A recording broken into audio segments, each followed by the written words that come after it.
Laju inflasi Indonesia masih jauh lebih moderat dibandingkan dengan negara lain. Per Juli, tingkat inflasi Indonesia sebesar 4,9% year on year. Hal itu ditopang oleh peran APBN dalam menjaga stabilitas harga energi dan pangan. Konsekuensinya, anggaran subsidi dan kompensasi energi pada tahun 2022 meningkat menjadi Rp502 triliun. Berdasarkan data Kementerian ESDM, Indonesia merupakan salah satu negara yang menempati posisi ketiga teratas sebagai penghasil nikel terbanyak. Sementara untuk produk emas, Indonesia berkontribusi sebesar 39%, yakni di posisi kedua setelah Cina. Hal ini yang membuat Indonesia selalu masuk dalam peringkat 10 besar penghasil minerba dunia. Pembangunan sangat bergantung pada energi. Namun, apakah Indonesia sudah mencapai ketahanan energi? Sebab setiap kali harga BBM, LPG, ataupun listrik naik, daya beli masyarakat akan langsung terkena imbasnya. Anggota Komisi 7 DPR RI Andi Yuliani Paris mengungkapkan target lifting minyak dan gas yang tak mencapai target, serta kendala pengembangan energi baru dan terbarukan dari segi teknologi dan kesiapan sumber daya manusia masih menjadi kendala yang terus dihadapi sektor energi. PR pemerintah ini harus bisa meningkatkan lifting. Nah, saya udah 2 periode di Komisi 7, tapi lifting 1 juta barel tuh nggak benar tercapai, makin lama setiap tahun tuh makin turun.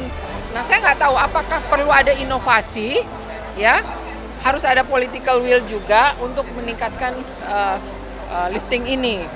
Tadi Presiden mengatakan lifting yang 1 juta sekarang cuma mencapai 660 kalau tidak salah tadi pidatonya. Jauh dari 1 juta barel yang kita targetkan. DPR RI mendorong pemerintah merumuskan program kerja untuk meningkatkan ketahanan energi nasional di tengah ancaman krisis global. Hal senada ditegaskan anggota Komisi 7 DPR RI lainnya, Lamhot Sinaga. Menurutnya berbagai dinamika ekonomi global seperti konflik geopolitik, perkembangan kebijakan moneter global dan harga komoditas energi jangan sampai menggerus kebijakan dan ketahanan APBN 2023. Kita akan dorong penggunaan mobil listrik yang tujuannya adalah untuk mengurangi konsumsi BBM kita.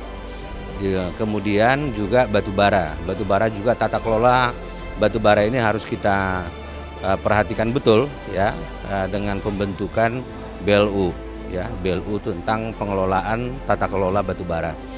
Dan kemudian soal hilirisasi yang disampaikan oleh Pak Presiden tadi, kita pun di Komisi 7 selalu mendorong ya bagaimana supaya stop ekspor bauksit. Usai mendengar penjelasan anggaran subsidi energi yang dipatok sebesar Rp210,6 triliun dalam postur APBN 2023, anggota Komisi 7 DPR RI Bambang Patijaya menilai hal ini merupakan bentuk keseriusan dan tanggung jawab negara dengan mempertimbangkan dampak harga minyak dunia yang terus meroket terhadap perekonomian masyarakat. 502 triliun ini angkanya besar. Nah, sekarang persoalan bagaimana saluran distribusi, apakah tepat sasaran atau tidak nantinya, saya pikir ini menjadi tugas bersama dari kita semua. Kita punya banyak alat kontrol untuk itu, misalkan BPH, kemudian juga kami di Komisi 7 tentunya dengan fungsi pengawasannya, dan juga masyarakat. Kita himbau untuk bagaimana semua bertanggung jawab terhadap penggunaan dan termasuk penyalurannya nanti. Sementara itu melihat cadangan energi dunia semakin menipis, anggota Komisi 7 DPR RI Diah Nurwitasari berharap pemerintah mampu menjawab tantangan yang ada dalam penguatan energi baru terbarukan. Karena rakyat hari ini sedang berusaha memulihkan kondisinya. Jangan menambah beban rakyat dengan kebijakan-kebijakan yang berat gitu untuk masyarakat. Contohnya saat ini mungkin ya kalau bekali lagi tentang energi harus hati-hati mengambil kebijakan terkait dengan perkembangan dengan harga migas internasional. Ini juga akan berdampak besar pada perekonomian masyarakat kita.